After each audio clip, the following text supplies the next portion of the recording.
লেখাপড়া করো। ভালোভাবে লেখাপড়া করলে তোমরা ইনশাআল্লাহ পাস করতে পারবা এবং ভালো রেজাল্ট আনতে পারবা। তো এখন এসএসসি ব্যাচ যারা আছে তাদেরকেও বলব যে তোমরাও ভালোভাবে লেখাপড়া করো। যাতে তোমরা কোনোদিন বোর্ড পরীক্ষা দেও নাই। আসসালামু আলাইকুম।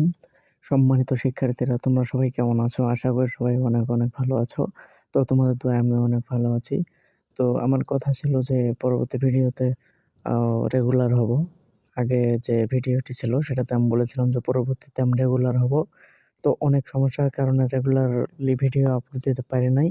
তো ইনশাআল্লাহ এখন থেকে রেগুলার ভিডিও দেওয়ার চেষ্টা করব এবং তোমাদের সকল প্রকার আপডেট দেওয়ার চেষ্টা করব। তো শুরুতেই আসি এইচএসসি ব্যাচ ২০২৬। ২০২৬ এ যারা আছো তোমরা জানো তোমাদের পরীক্ষায় কিন্তু বেশি একটা বাকি নেই। তোমাদের ছোট ভাই যারা আছে এসএসসি ব্যাচ ২৬ যারা, তাদের পরীক্ষা শেষ হলেই কিন্তু তোমাদের পরীক্ষা শুরু হয়ে যাবে।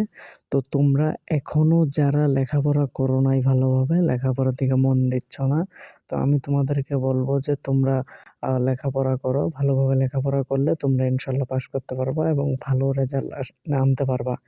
তো এখন এসএসসি ব্যাচ যারা আছে তাদেরকেও বলব যে তোমরাও ভালোভাবে লেখাপড়া করো। যাতে তোমরা কোনোদিন বোর্ড পরীক্ষা দেও নাই।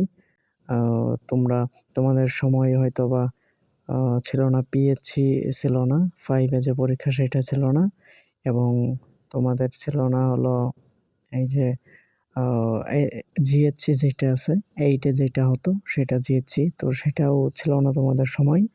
তো এখন কিন্তু তোমাদের জন্য কিন্তু এখন দেখতে পারো তোমরা যে তোমাদের কিন্তু এসএসসি ডাইরেক্ট বোর্ড পরীক্ষা এসএসসিতে তোমরা কিন্তু আসছো।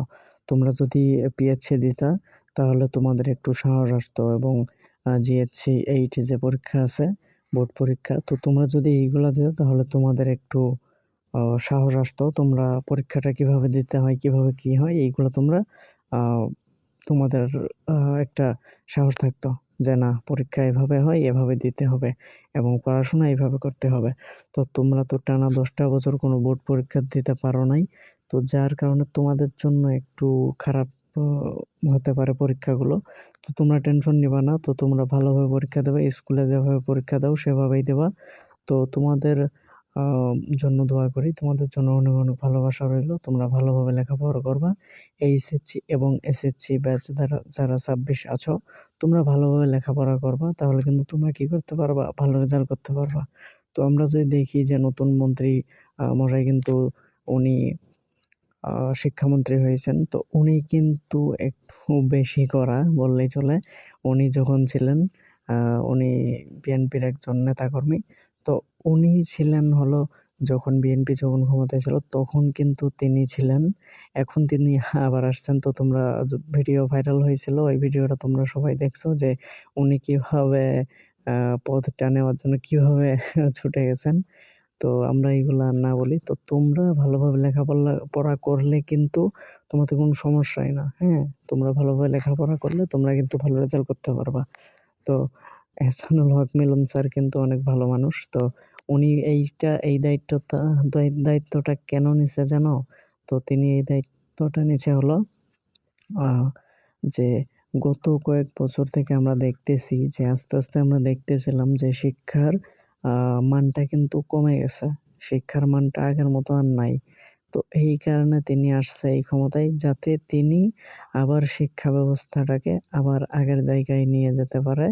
আ তোমরা অনেকে হয়তো আ বড়দের কাছে শুনতে পারবা যে তোদের লেখাপড়া আজকে এরকম, আমাদের সময় এমন লেখাপড়া ছিল। আমরা আগে যখন যদি 5 পাস করতাম তো সেটার মান এখন হচ্ছে হলো তোদের আ এসএসসি পাস অথবা এইচএসসি পাস এরকম তারা বলে। তো আসলেই সত্যি কথা। কারণ তখনকার লেখাপড়া ছিল অনেক, অনেক কড়া। তারা লেখাপড়া অনেক কষ্ট করে করত। তারা লেখাপড়া ভালোভাবে করত এবং কি করত? তারা ভালো স্টুডেন্ট ছিল তারা। তো আমি আশা করি যে তোমরাও যদি আ ভালোভাবে লেখাপড়া করো, তাহলে তোমরাও কিন্তু ভালো ফল আশা করতে পারো। তো সময় এখনো আছে।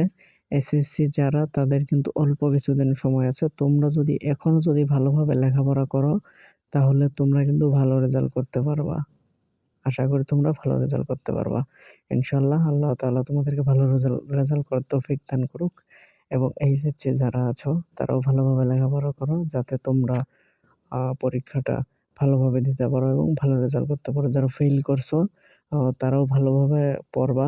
১ টা ২ টা কেউ ৩ টা গেছে এরকম সাবজেক্ট তারা ফেইল করছে। তো আমি আশা করি তোমরা সবাই ভালোভাবে লেখাপড়া করলে ইনশাআল্লাহ তোমরা কি করতে পারবা? তোমরা এই ফেলটা কাটিয়ে তোমরা পরবর্তী ধাপে তোমরা যেতে পারবা। তো ভিডিওটা বেশি একটা লম্বা করব না। তো ভিডিওটা এতটুকুই। সবাই ভালো থেকো এবং আমার জন্য দোয়া করো। আমরা যেন তোমাদের জন্য ভালো, ভালো ভিডিও আনতে পারি এবং তোমাদের সকল প্রকার আপডেট যেন আমরা দিতে পারি। তো ইনশাআল্লাহ এই ভিডিও থেকে আমরা ইনশাআল্লাহ রেগুলার হব। তো ভিডিওটা এই পর্যন্তই। পরবর্তী ভিডিও পর্যন্ত সবাই সুস্থ থাকো, ভালো থাকো। আসসালামু আলাইকুম।